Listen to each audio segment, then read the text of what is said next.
Good morning to our audience all around the world to this sixth edition of the Leadership Webinar Series, where we are speaking to eminent founders and CXOs across the travel and hospitality space on their journeys, views on the current crisis, and how do they see the future of hospitality unfold.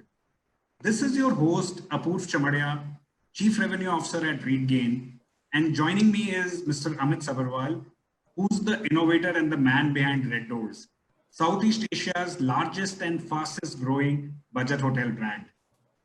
After a 20-year career in hospitality and travel tech, Amit identified an opportunity to help the region's emerging middle-class consumers and struggling budget hotel owners.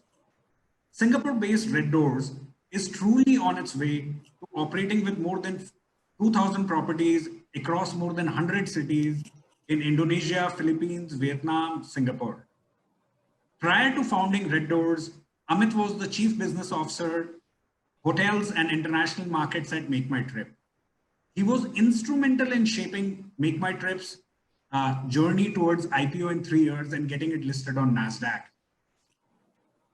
He was also instrumental in spearheading Make My Trip's largest acquisition of Thailand-based HotelTravel.com. Amit has got a very, very tenured background as a hotelier as well, where he served as the Director of Sales and Marketing with the Park Hotels in Bangalore and New Delhi. And he's a hotel management graduate with a postgraduate diploma in sales and marketing from NIS New Delhi. Amit has spent time at Cornell University, honing his professional skills as a hotelier, and currently lives in Singapore with his banker wife and 2 children. Amit is joining us today from Singapore. Amit, thank you so much for taking out time. I know you're really busy. So on behalf of all the audience on Zoom, on Facebook, on YouTube, thank you so much for taking out time and joining us. Hey, thanks, Apurv. Thanks for having me. Always interesting to spend time with you guys, old friends, part of my Make My Trip and then post Make My Trip journey. You know, I know you guys from a long time.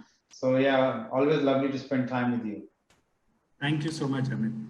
So Amit, you know, ever since the inception of Red Doors, if I'm correct, in Jakarta in October 2015, you've grown massively. You're now more than, 2,400 properties. I would love to hear from you, and the audience would love to hear from you about the journey and what are some of the key milestones which you have crossed, which are very close to your heart. Yeah, sure. So I think, we'll take a step back. I left Make My Trip after 9 years. And I think the thinking at that time was like, Make My Trip, phenomenal company, great growth story. One of the original pioneers of the .com revolution in India, so to say, right? So 5 years in India, 2005 to 2010. 2010 was IPO. And then after that, I decided to, continue the journey in Southeast Asia and spend another 4 years. So I had spent 9 years in Make My Trip, 5 years as a private growth startup, and 4 years as a public limited company CXO, right? So it was great fun. It's a great opportunity. But then honestly, the reason I started kind of Red Doors was not like more that I, spotted a big opportunity, which was like, there it was also because part of the personal journey of mine was like, hey man, come on, I've done this like for 9 years and something has to change, right? And if I do want to be an entrepreneur. If I don't be an entrepreneur, I'm not getting younger, so I should be doing something entrepreneurial. So the first product which we came up with was a B2B platform for small hotels, for the mom and pop owned properties. Was a complete tech-based solution which allowed these small property owners to, use our like suite of products to completely distribute online, distribute directly, and so on and so forth, right? Like a bundled Wix and RateGain and booking engine and a payment gateway, everything kind of bundled together. And it was a B2B setup because my thinking that time was that the probability of survival and longevity for a B2B brand is much higher than a B2C brand, right? Which requires a ton of capital, right? think that was my first, part of the entrepreneurial journey, the same company. And I think about a few months in, I kind of figured out, right, like, the smaller hoteliers, I can give them the best technology, the best in the world, UI or whatever. But unless and until we do it for them, they will never be able to do it themselves. Like the fundamental issue was that they can't afford like expensive talent, even there's technology, they need somebody to operate that, right? And so we said, okay, maybe it's time that we switch and give them a brand and use our technology to kind of distribute, etc., and then use the brand to franchise and so on, right? And so that's where we joined. We launched Red Doors in 2015 in Jakarta, and it was an interesting year, right? Because by that time, there was like a few of the brands in mushroom in the region doing similar, trying to solve similar problems. Many of them are not there anymore. But we were focused on one city, one country, and trying to solve the problem of this, 2 to 3 star, even maybe 1 or 2 star property owner, 25, 30 rooms, and just build our product around solving his problems. And yeah, I think then over a period of time now we have close to 1,800 hotels now. And yes, there were various phases in the company, and then as in everybody's life, there will be a pre-COVID life and a post-COVID life. So lots of journeys, milestones in this journey so far. Yeah. So Amit, very interesting. And I've always been personally intrigued. Like you could have chosen to go after mid segment or even premium segment. So what was your decision making behind budget segment? So starting from India versus, because you had so much experience in India and contacts versus, starting overseas.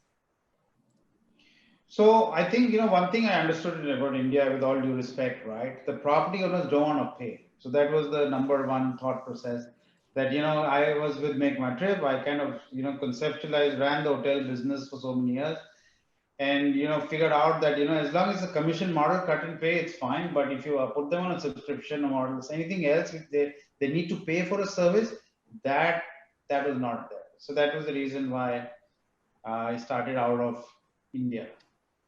The second reason I kind of started out of India was that I was based in Singapore by that time, right? And I didn't want to kind of go back and start the business in a very familiar territory. The reason I was trying to become an entrepreneur was that I wanted to break the mold of, familiarity, friends, contacts, etc., right? Because that had got me so far in life, right? And which was good enough. And I said, it was like more of a personal journey, like, and I had been to Jakarta because of Make My Trip, and I was expanding or looking at expansion in Indonesia. But, I was like vaguely familiar, right? Like, it's like, you traveling to Sydney 4 times and say, hey man, I've been to Sydney. Yeah, of course. But you're kind of vaguely familiar. You really don't know the wheels amongst wheels, right? And so that's the reason we started off with Indonesia and Jakarta, because again, also big emerging market. Mid segment pretty much had sorted the problems out to some degree. Large segment deluxe hotels had completely sorted out that problem, right? That's more a real estate problem. And then there's just, there were a lot of these pretentious technology providers. And people didn't even understand really, because once we went to the OTA perspective, right, where you have to literally, everything's deep tech, trying to understand, optimize conversion by a 0.% here, a 0.% there.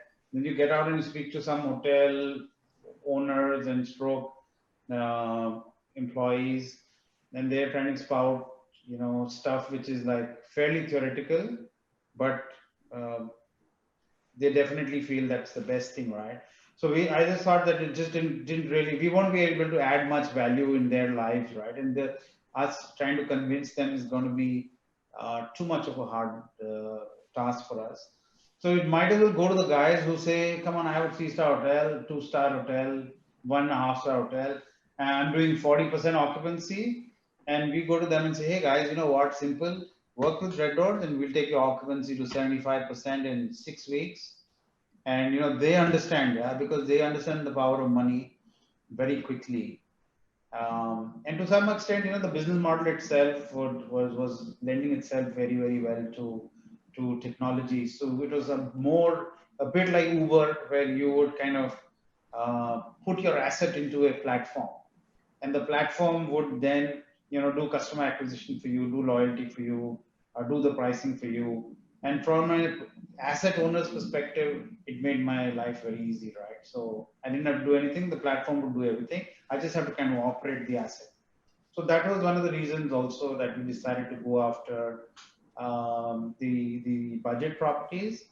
And one of the more important reasons was also that just the availability, right? There are 65,000 of these 2-star kind of properties available in Indonesia itself, about 130,000 Southeast Asia. So just a big opportunity for us to solve, right? So it's a combination of all this. Both the things. Thank you, Amit. That was a great perspective.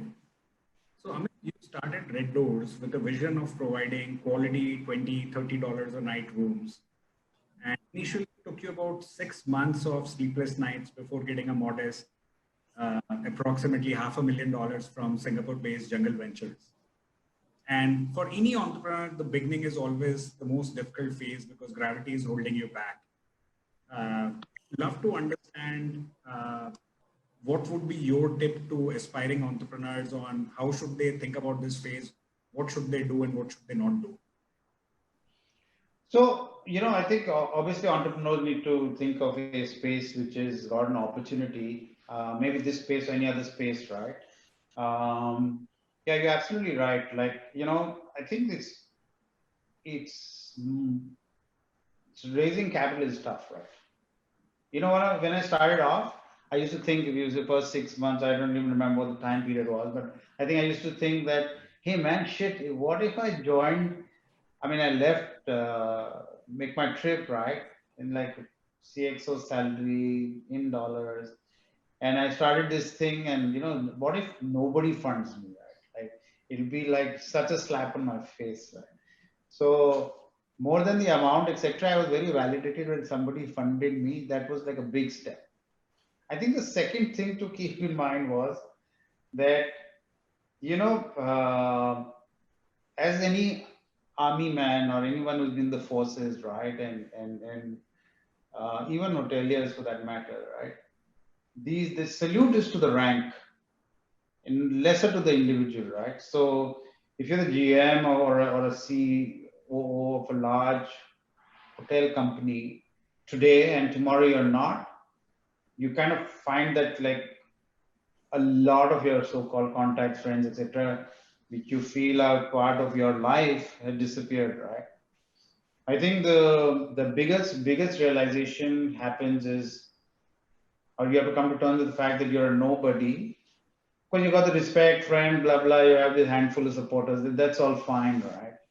But you don't have the backing of the organization behind it. And especially for us, right? The backing of Make My Trip was phenomenal, right? There was no company, a company like none other at that time in India as Make My Trip. So one thing is you kind of step down your ground zero. And I think a very humbling experience is when you do fundraising is that, you know, people slam, well, not literally, but, you know, people slam doors at you. They stop responding to your calls. They, you know, it's just a very humbling experience, right? And it's easy to do it when, I guess, perhaps it's never easy, but it's perhaps easier to do it when you're in your early 20s or just out of college, or, you know, just like 2, 3 years after your first job. It's more difficult to do it when in your own mind that you figured that you reached somewhere in your life. Whether you achieved or not, that is a different story. But at least you would think, hey man, you know, so many people salute me. And then all of a sudden, then you're going back to, you know, to get that you know, guy right out of college, who runs he's like one of the junior most run in a venture capital firm, but he's the door opener, right? And you kind of try to make your pitch to him, and then he reacts in a not such great way. So it's a very humbling experience. Let me put it this way. So aspiring entrepreneurs should keep that in mind. That listen, it is going to take like a lot from you personally within you to get the acceptance right. And even today, it's never easy, but it gets probably slightly easier as you go along, because then when you become slightly more established, you have a team, then they can take the initial slaps, right? You just have to take the last slap. But initially, you have to take every slap, so it gets tougher. So Amit, personal question: how old were you when you started Red Doors? So I was, I think, 44. Yeah, around that. Amazing, amazing. I am going to remember this session, especially for your advice on, yeah. So Amit, one of the interesting things, because both REITGAIN and Red Doors are very close partners on distribution and other things. So we understand that, you have this demand forecasting engine that forecasts the demand in a particular area. And basically Red Doors breaks down the demand into 4 square kilometers and continues to add property until the demand in that 4 square kilometers is saturated. Do you think, you will continue doing that considering the current market forecast, or now will you go wider? So deeper versus wider is the question. Yeah, no, it's a great question, right? See, the thing is that we've been through 9/11, we've been through 2008 financial crisis, we've been through various wars, blah, blah, kind of stories, right? So Southeast Asia has been through SARS. And so this also will pass, right? So I think when things get back to normal, it won't be like immediate, not tomorrow, but over a period of time, things will get back to normal, right? So if you look at our business model, right, let's look at the business model itself.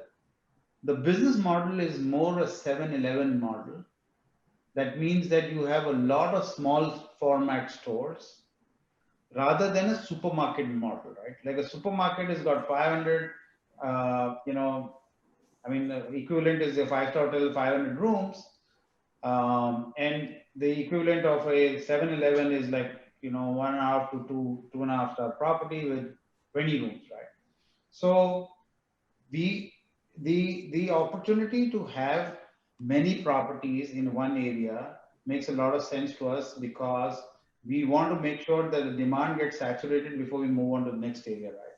I think if you read any books on startups, is that the first thing you need to kind of realize is you can never boil an ocean. So you need to start by boiling or fixing like a little problem. And then over a period of time, when you solve the problem, you move to the next one, and so on and so forth, right? And so in our case, when we fulfill demand in a particular area, we like to go to the next area. I mean, that's been our thinking from the start. The demand forecasting engine also works very, very well when you have a lot of inventory, right? Like we have more than 200 properties in Jakarta. So it works very, very well because we know exactly where the demand is picking up which property. And I think more importantly, look at it from the consumer standpoint, right? If a consumer has to book, say, I'll just name it, so has to book a Shangri-La, and this is not his regular Shangri-La. So suppose there's a beautiful Shangri-La in Singapore. If a consumer comes to Singapore all the time, he will book Shangri-La. But if he goes to Hong Kong, and he will first go to a third-party website or to some aggregator to kind of figure out which is the best property for him or her to stay. And then on basis of that, we'll try to, do a price comparison maybe on the website versus the Shangri-La Direct website, see which is good, see what loyalty points it gets where, and then make a reservation, right? So in our scenario, we had to make sure that we break that cycle from the consumer standpoint. The cycle would only get broken is when we have a lot of inventory. So that means that if I'm a consumer and I know Red Doors and I know what it stands for, all I need to do is to find my location. And I know for sure I will have a Red Doors there. So the saturation of properties, make sure that we become a consumer brand for customers, and we kind of break the cycle of people discovering us through third-party websites, and like most of our bookings come direct. So it's a combination of reasons that we do this. Yeah. So Amit, you're one of the few hotel chains in the world which I've heard describe yourself as a tech company. And typically you see that a lot of hotels struggle to cope with tech, with innovation. And whenever I've met you, Ashish, who's your co-founder, or any of your management team, you guys are always buzzing with ideas, innovative things. So would love to hear about some interesting experiments you're doing on tech as you continue to push the frontiers of being a leading budget hotel chain. Yeah, yeah. Well, I think the difference is that, our primary DNA is a tech company, and incidentally, we also sell hotels, right? Rather than many people who do a fantastic job of the real estate. And so there's a slight difference there.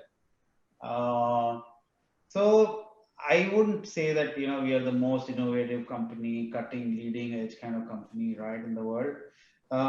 We built our technologies to solve our own problems. And I think for what we have decided, as identify the problems, we build our technology. We do a phenomenal job of delivering solutions to our problems, right?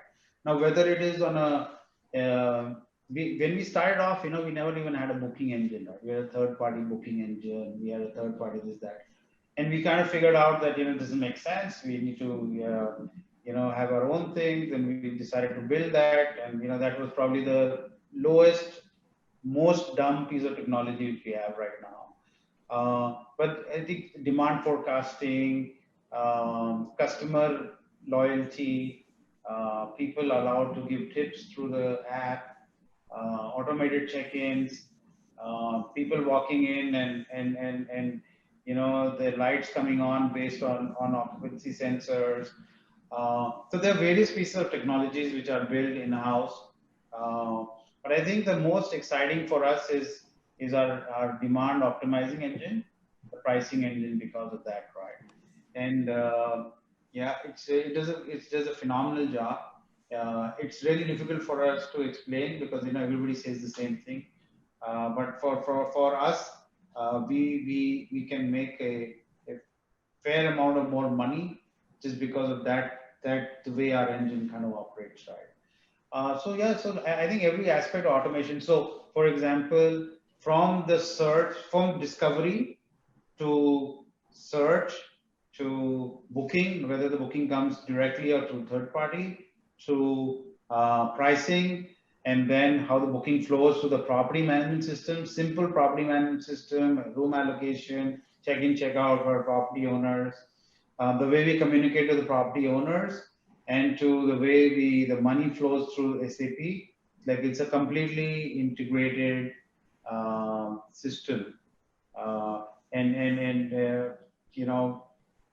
Despite doing all that, despite us saying we're doing a decent job on certain aspects, I think we have a long way to go. Yeah, it's very modest of you, Amit. So Amit, you spoke a little bit about your dynamic pricing and inventory management system. For people in the audience, Red Doors calls it Red Fox. And this system basically recognizes trends and patterns using AI technologies. So Amit, in the current situation, historical data, trends, what happened last year, how did competition respond? A lot of this is irrelevant because it's almost like a ceteris paribus, blank slate kind of a situation. So what is your pricing strategy as a chain? And what is your advice to hotel revenue managers, GMs who are on the call on what should they think about as they think about setting price for reopening? Yeah, well, I think, couple of things, right? Because we decided to solve our own problems, we never went to see how other people that solve their problems, right? And therefore for us, pricing became a part of how our 200 properties, 250 properties in an area are showing trends about picking up occupancy, or showing early signals about picking up occupancy, and on that basis, figuring out what the pricing should be, rather than the typical, five-star hotel revenue management systems, which rely a lot on what competition is pricing versus what historical trends are, right? Because we didn't find that to be as relevant for us. Also because we have a huge amount of direct business, very loyal customer base, and so on. So we didn't. Sorry. So we did, we did decide to build our own technology based on our own things. So the basic thing is it looks for signals, and the signals it looks for is on slight improvements in occupancy, and then decides to raise prices automatically. It raises it fractional, in fractions of currency, or in full chunks of currency steps. It also has a moving average, right? There is no particular set that, okay, my price is say $100, and then if occupancy goes up, my price should become 110, then 120. It could be fractional, it could be 102.5, or it could be 63, and that 63 could be, say, below the optimum buying price, or the selling price, or what the owner wants also, because what the customer is willing to pay is very, very disconnected with the actual buying price of the property, right? Doesn't really matter to the customer. So I think that's the way it works. I think some piece of advice is that reducing prices beyond a point doesn't help anybody. And as a matter of fact, what the customers who are going to come and stay, like you were mentioning a little while before the call, that some hotels in Delhi who are working with the government, I've got a 40% occupancy or 35% occupancy. That's great, right? So now whether they work with the government at X price and decide to go online with the X minus 10 price, I don't think it's going to make much difference, right? So dumping prices beyond a point doesn't make so much of a difference. So they just have to kind of hold the prices and wait for the recovery to happen. That's very good advice. And I mean, we always, hear from hotels that they're panicking now, and customers have gone down, guests have gone down from 100 to 40, and everybody's chasing those 40. So let's drop the prices and get them. So very contrarian, but very relevant advice. Thank you for sharing that. So Amit, you have a very hyper local approach, and you have a very deep penetration in the markets you're there. And you briefly mentioned that, a large part of your bookings come from your own mobile app, right? And your own booking engine. So how important is OTA and GDS as a distribution channel to you? And do you see the role reducing every year, or do you still think that more or less it's going to be range bound and a certain percentage of revenue always will come from OTAs? And yeah, well, for us, we think OTAs are great partners, like, but 75% of our booking come direct, and so that's just a number which we've kind of are comfortable with, because distribution costs can be expensive. I think just the way the business is kind of structured, it cannot have too many layers of margins built into the business itself, right? Because you're having a customer base which is on the affordable side, and so on and so forth. I think I was an OTA, right? They play a very, very important role in the ecosystem, right? And so you cannot discount it. And this is like naive to get onto discussion to say that OTA took so much commission, blah blah kind of story, right? Well, so if OTAs want so much commission and you don't want to pay it, don't pay it, right? And then if you have the wherewithal to fill your rooms, good. Otherwise, just bite the bullet and pay it, right? So that's the the practical way of looking at things. I think the the third party uh, importance will continue to be what it is right now. It depends on how the hoteliers align themselves, uh, and some of the macro issues might make a difference to their uh, importance, right? For example, if say Singapore, right, or New Delhi, or Ho Chi Minh City, which has got like recovery, no cases for 3 weeks, right, of COVID. Yeah. But if the airports are closed and the people are not coming in, then OTAs, international OTAs, do whatever they want to do. They cannot generate demand, right? Yeah. So if I was a local OTA in Ho Chi Minh City, then it just opens a lot of more room for me. But yeah, it's like those dynamics, whether people will be able to achieve that those kind of yeah, they'll be able to do what is needed to get that demand as a local OTA, or the larger OTAs go more deep into a go local campaign, which is happening in some cases. People are doing a really good job of it also. So I think they're there to stay. They have play a very important role in the ecosystem, and yeah, we are happy with our mix, and yeah, so be it. So Amit, you've launched a slew of new initiatives around health, safety, and hygiene. One of them is the Hygiene Pass, which is the industry-wide certification program to promote good sanitation and hygiene practices. I was speaking to Ritvik from Make My Trip a couple of weeks ago. So Make My Trip is your old company, and they're doing something similar in India with Deloitte. So can you tell us a little bit more about this program and any other initiatives you've taken to assure the guests that they Sure. stay at resorts? Right. So I think our inspiration came from Singapore government SG Clean campaign. So we have hotels and we operate. So Singapore is a unique market. It's one of the few markets where we operate our own hotels. That means we lease and operate our properties just because of the the way the market is structured, right? It gives us an opportunity to see how quickly, and Singapore government response has been absolutely phenomenal. And I would like to take a minute to mention some of the things, since the audience is fairly international, right? So, for example, for 2 months where there was a lockdown, which we call circuit breaker here, 75% of the salaries of our hotel employees, who were Singaporeans and permanent residents, were subsidized to us by the government of Singapore. And so, from not only from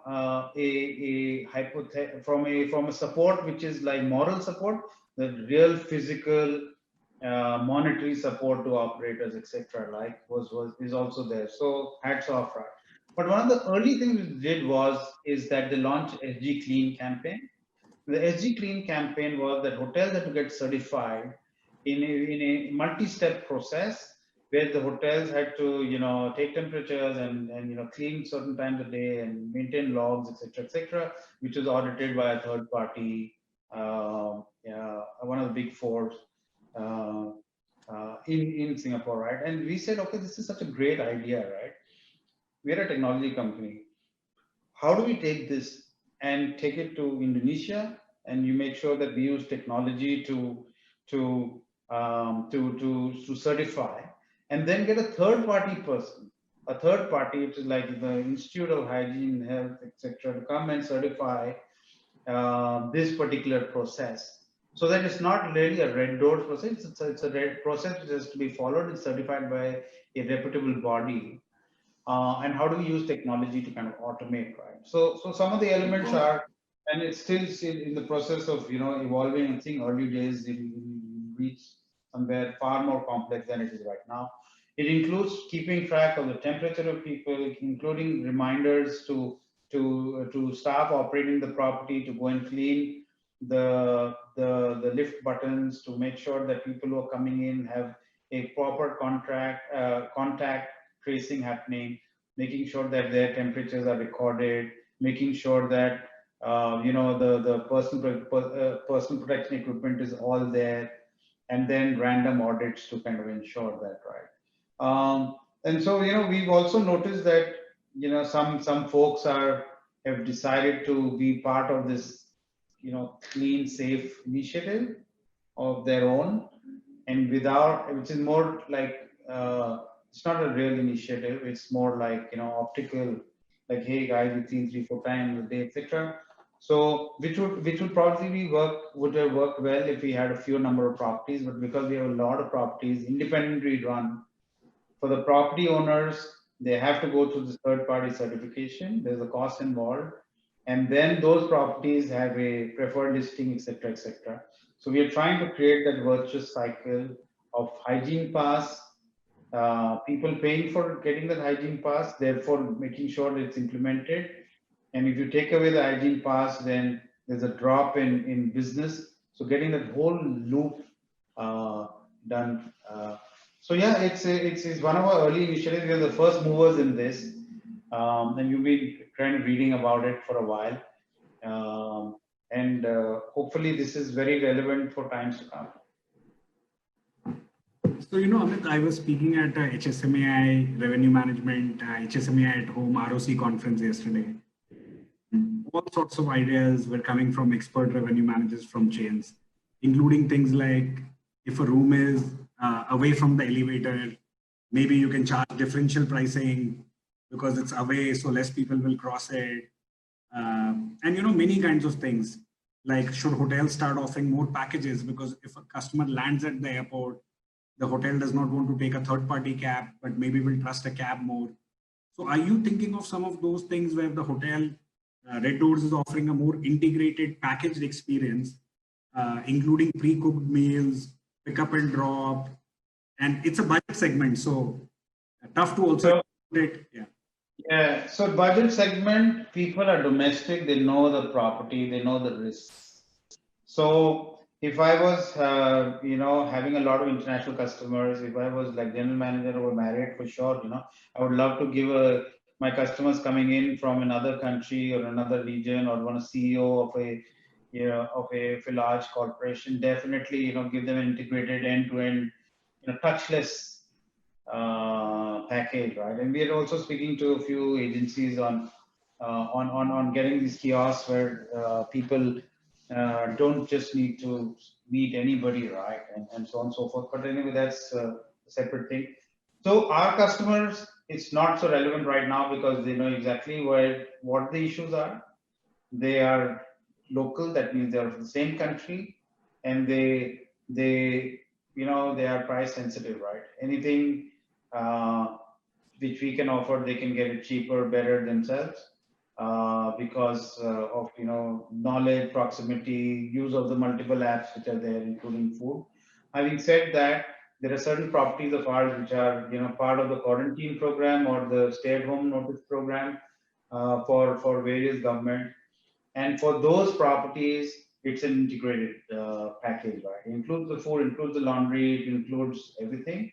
But if as a rule, yeah, no, we are not looking at bundling because our problems are different than the bigger hotels problems. So Amit, how is Red Doors using social media, your own CRM data, loyalty program data, communicate this whole reopening, all these new packages, offers, health and safety measures? What's your marketing strategy around this? So in a post-COVID world, Abur, the reality is that there is not so much money for doing a lot of paid marketing. This is the unfortunate reality. I am of the firm believer that paid marketing should be cut last in a consumer facing business. But when you have a situation where it's like so much uncertainty, like Beijing had some flare up yesterday and this blah blah. You never know which way it's moving. You have to rely on organic. You have to rely on your loyalty and your CRM for your customers to come back.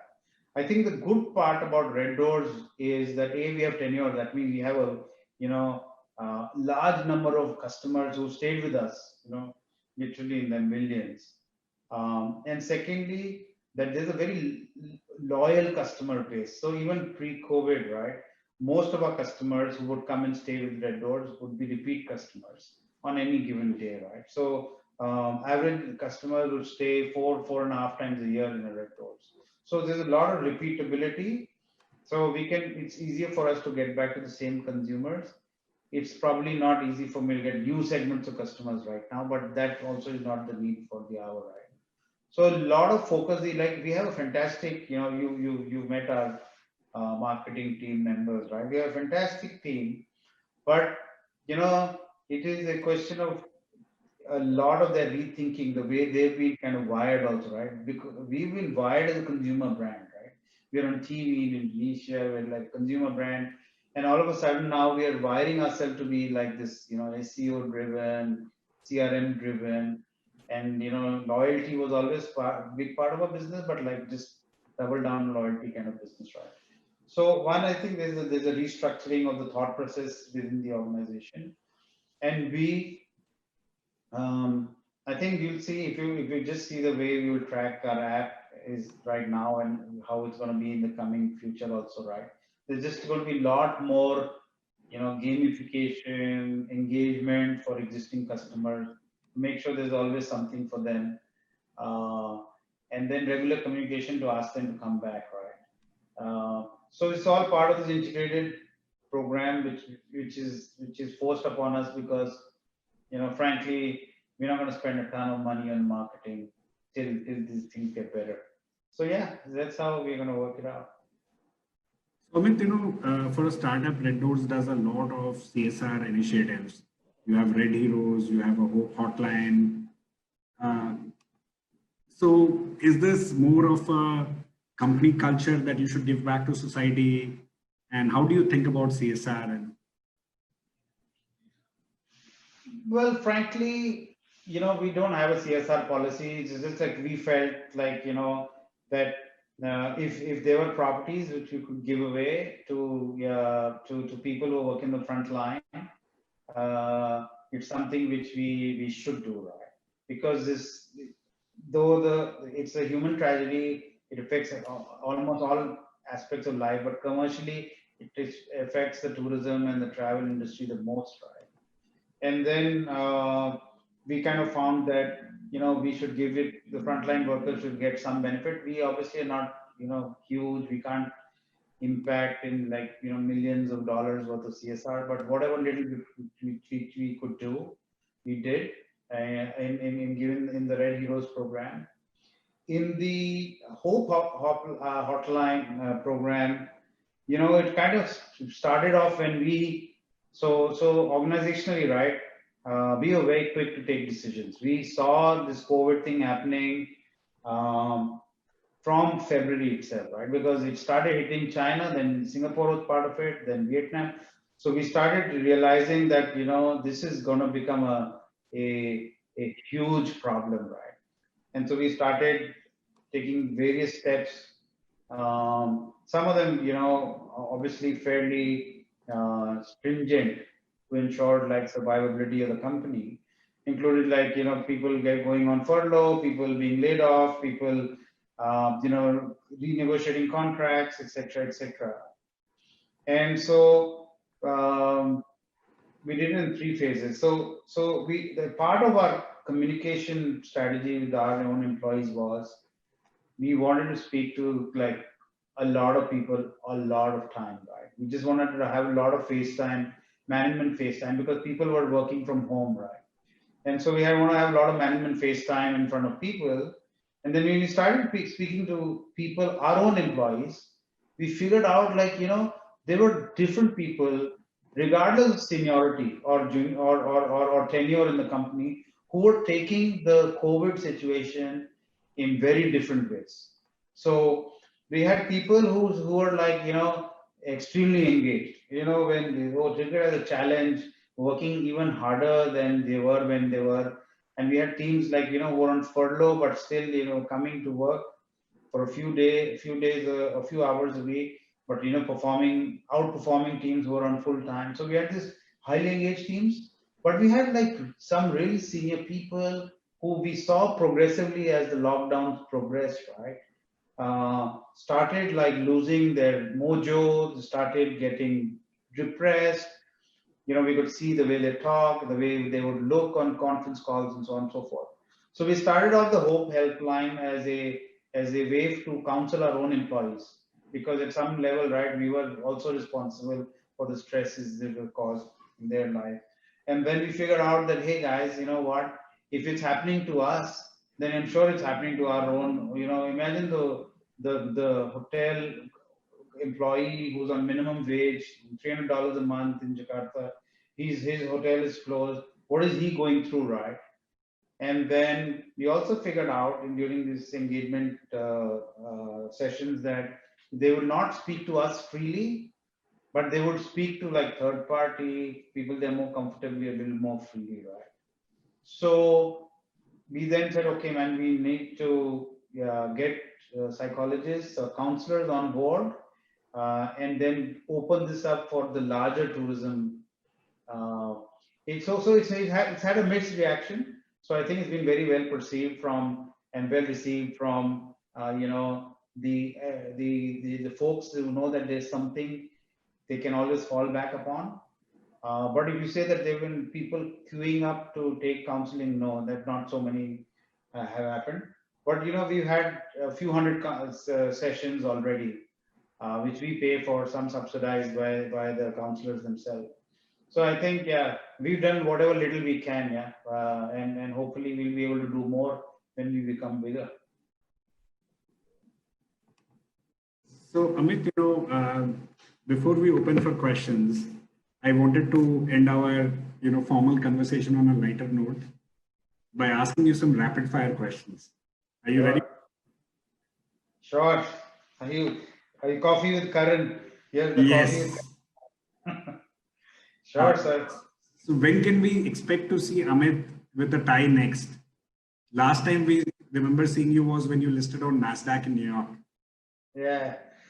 God knows, yeah. So to be honest, you know, there was a time when I could say like, hey guys, you know, we're thinking 2022, but you know, we never know. So what's gonna happen in the next few days? So I have no idea, to be honest. What is your favorite color apart from red? Black. Very well said. Any advice or mantra which you either read or somebody told you which completely changed your, or which has become very important in your life? There's no such thing as a self-cleaning oven. You know, somebody has to clean the oven. So there's no such thing as the, you know, oh, it'll be done easily. You know, someone has to actually go and do it themselves. Yeah. Thank you. Amazingly well put. That analogy is so true. Water, wine, espresso, or Zephyr alcoholic ginger beer? Wine, absolutely. If you had whiskey, I would go with whiskey. But since you don't have whiskey, I say wine. For you, Amit, we will offer whiskey as well. So, how do you keep yourself? Because being an entrepreneur is a high-stake game, and you're always under pressure, and something is happening. How do you keep yourself physically and mentally fit? Like, what's your secret mantra? So I think, yeah, mentally fit. So I think one thing is that you try to reconcile with the fact that some things you cannot change, right?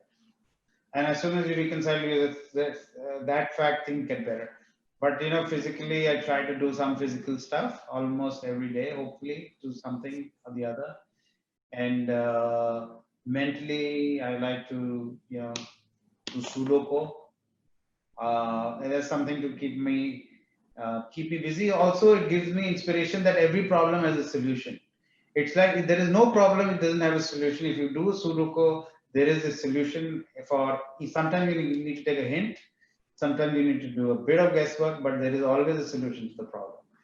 So I think that also is something I do. My wife is also a big Sudoku fan. Yeah. She was on the book. Yeah. So, Amit, are you a night owl or an early riser? What's your preference? Early riser, 5 a.m. You're a part of the 5 a.m. club. Excellent. If you could be a comic superhero, who would it be and why? a superhero. I don't know about superhero, but I know I was a big fan of Mad comics. There's a guy called Adam Newman. I don't know if you, a lot of youngsters Absolutely. wouldn't even know of that. I thought that's my favorite comic strip. Obviously, I don't want to be there, but I thought it was like phenomenal in just in terms of humor and fun and superhero. Maybe in today's days and age, maybe like someone like Iron Man, right? Thankfully, you didn't say Batman. Yeah, the mask is on the other side, right? So that's the problem. Absolutely, absolutely. Beaches or mountains? Which is the destination you would prefer to holiday in? Beaches, absolutely. Which is your favorite or one of your favorite movies? Shawshank Redemption, which is, I think it's a cliche answer for a lot of people, but I seriously think it's probably the One of the best movie. all-time greatest movies ever made. I agree, man. Top five as well. Uh, you've traveled so much, you've been in travel almost for 2.5 decades. So, which is your favorite holiday destination and why? So it would be somewhere between Bali and a holiday destination like Koh Samui or like a beach destination in Thailand. A couple of reasons, right? Why? Because it's beautiful, right? And it's extremely affordable. That means like being part of a holiday also shouldn't mean that I have to watch like, my God, this costs like, 30 euros for a sandwich. That's takes it away from the holiday experience, right? So it's good, it's affordable, it's fun, and it's on the beach. So yeah, all that. Bali is amazing. So, Amit, if not at Red Doors, then which hotel would you like to put yourself in? So in terms of work, Yeah, or yeah. work. Yeah, so no, I like the new age hotels, right? I like the way the W comes across. I like the way the Andaz comes across. I like those kind of properties, like the younger, cooler, not the stiff upper lip kind of properties, for sure. Excellent. So we are nearly out of time, last 9 minutes. So let me take some audience questions from you. So, question from anonymous attendee: what are the critical success factors for Red Doors in the Indonesian market? What's your success mantra? So critical success factor, I think one of the ways we look at it, repeat rates, right? Are customers coming back to us or not? I think that's one big part of our, benchmark, which we look at very closely. And the second is our hotel partners, are they happy with us or not? Because, if in this situation, our hotel partners have been phenomenally so supportive, right, during this whole. We had to change our contracts with 3-4 days notice, right, because of what happened post 15 March in Indonesia, and their support has been phenomenal. And I think back about it and said, the past 3-4 years, we must have done something to earn their goodwill, so that they kind of are so accepting of the reality. Right? They could have been more, they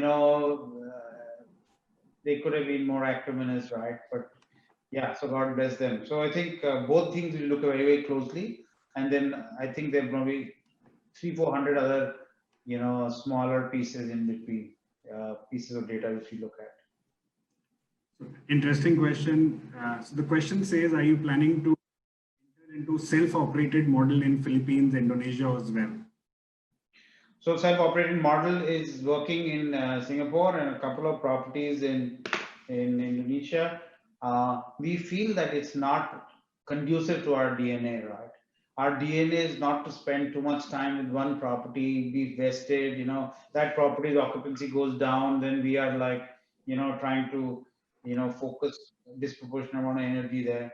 We are like more like, platform play, right? So that's what we figured out. Yeah. After like lots of experimentation and a lot of temptation, we always wanted to go back to operate. It was like one of the things, availability of properties is so much easier if you can rent them. The China lodging model in the China is hugely successful. But after being around the block a few times, we figured out that that's not us. So Amit, are you thinking about, imagine if this was a normal scenario, COVID wasn't there, and we're going to go back to it maybe 6 months, 8 months, 9 months from now. Are you thinking of opening new countries, new battlefronts in Asia, or even Yeah. maybe one day going international to Europe? So no, we are Southeast Asia players. Definitely, we believe that Thailand, Malaysia, many of the other countries have a lot of potential, and they were kind of part of our plans also. But I think right now it'll be naive to invest in anything new. Uh, this is the time we believe is to just consolidate and move to a much better position in your existing market. But yeah, we're a Southeast Asian player. We're going to be focused here on only. It's big enough opportunity. Yeah, like I don't think we can go to Europe and China and do any justice to any of those countries. So another question for you from Mr. Himanshu Kumar. How do you think the hotel and tourism industry will recover in the coming 2 years?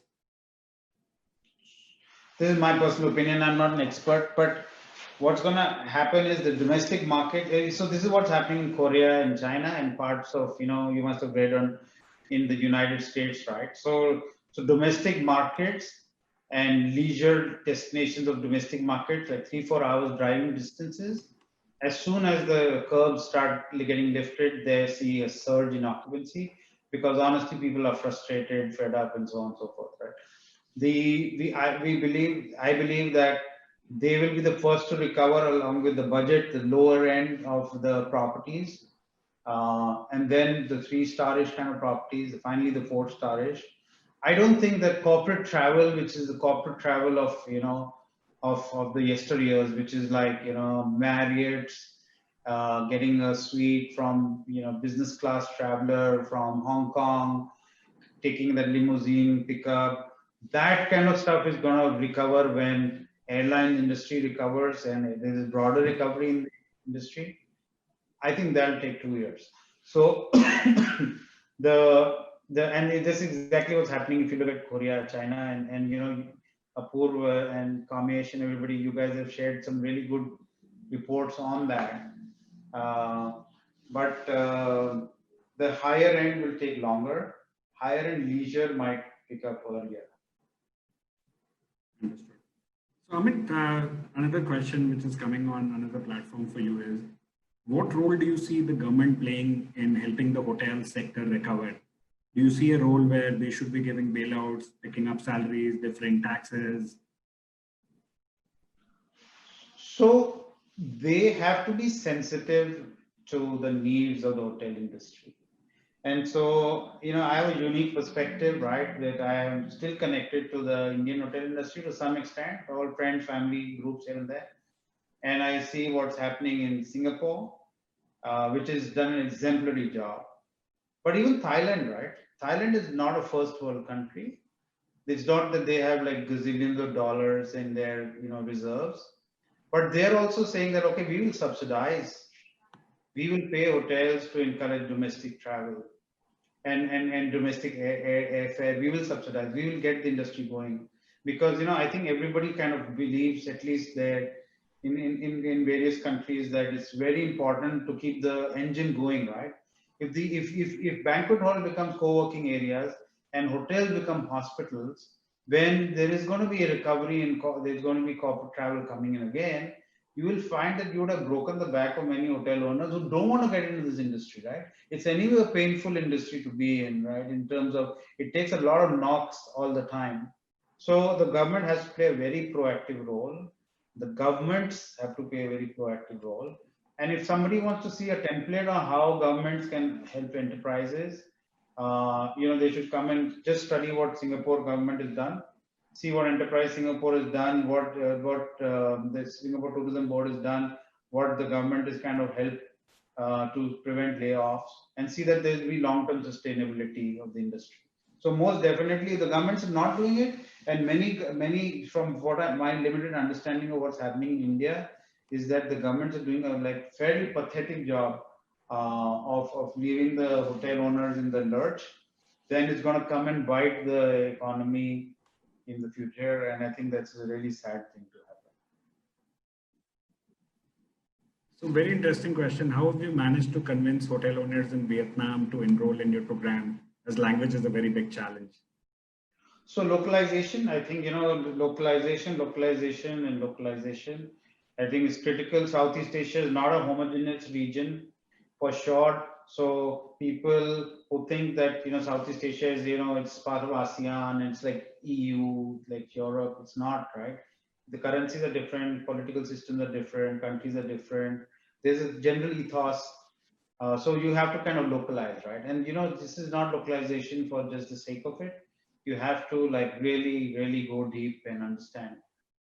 Vietnam is Vietnam, but even in the Philippines, like two regions would speak two different languages. They have a different way of looking at life. In Indonesia, similar, like Metro Jakarta metropolitan area would have a different way of thinking. But like Surabaya or other parts would have a different way of looking at it, right? So you have to localize it. So you have to think like a local company, and then probably hotel owners will come to you. Thank you, Amit. Thank you so much for your time. We're completely done. 1 hour flew with you, and I'm sure the audience had a great time. I definitely had a great time. So to all our audience around the world, we wanted to thank Amit, and the series continues as we speak to more senior leaders across the travel and hospitality space. Stay tuned, stay logging in, and together we are stronger as an industry, and we can always learn from successful entrepreneurs and leaders. Thank you, and wishing everybody a great weekend ahead. Thank you. Thanks, Apu. Thanks for having me.